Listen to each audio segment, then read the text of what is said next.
So I'm an Armenian. I'm a granddaughter of survivors, and I'm coming here. Am I coming here as the granddaughter of survivors? And if I understand too deeply your perspective, do I give up something of my experience?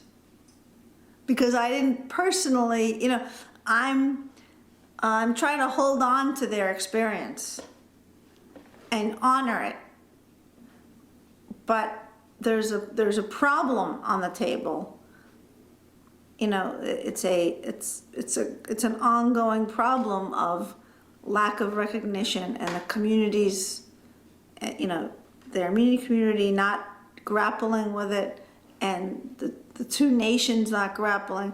So, what am I at risk of losing something in this conversation? Honoring my grandparents. I haven't really made an effort to get to know Armenian people just because I'm not near them usually. And this gives an opportunity to find out who they are and what they're doing in an environment that I feel would be useful to spend time with. Do I need to hear from the Turkish women that acknowledgement of the genocide outright and say, yes, it happened, so that I can then move forward? Or if we can just sit around the table? I don't know what I myself am looking for. It was part of my ongoing desire to forge more relationships with Turkish people. I already know a lot of Armenians, and I've never been part of a group like this, and I didn't know of any group like this, so I was just hooked by the idea of doing it. My mere curiosity of meeting people and listening to their stories. Because not at every meeting that someone will share a personal story, but when the opportunity comes up, someone will share something, and that will just help me understand.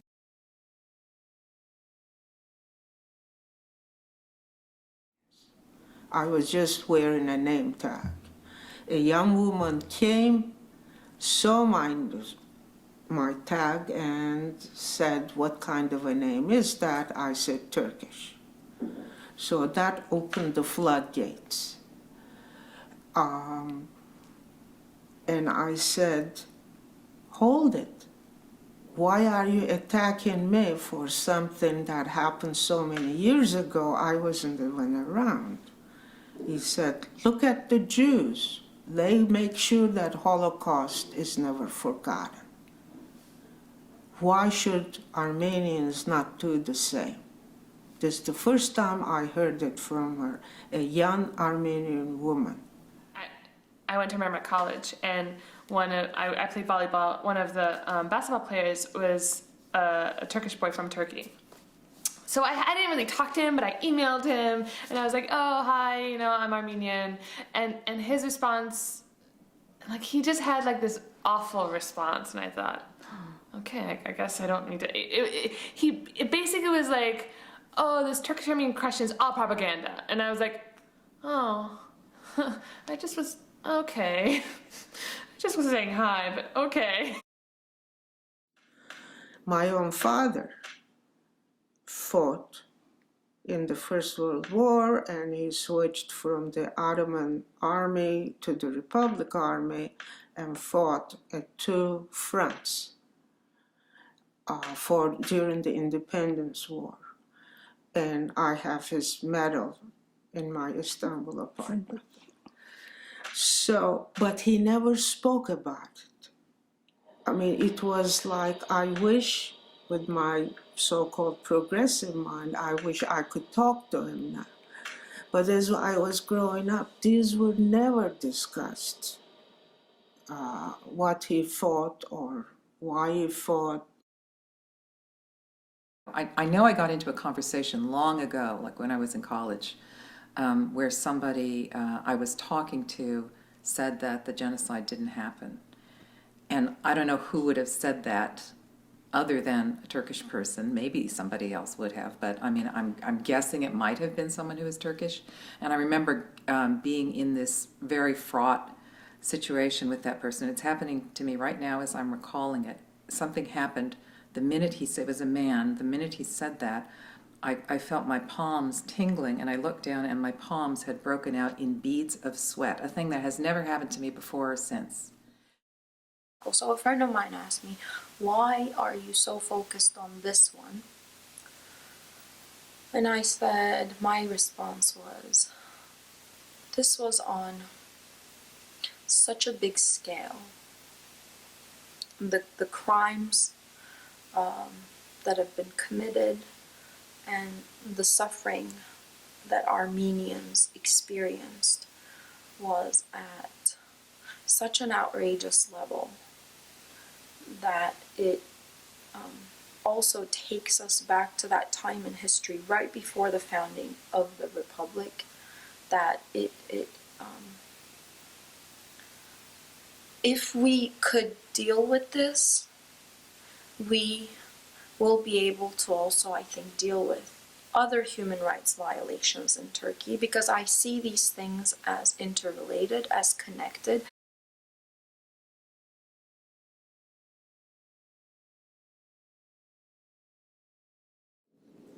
So I mean, I really feel like Turks and Armenians both have a very difficult thing back there to face.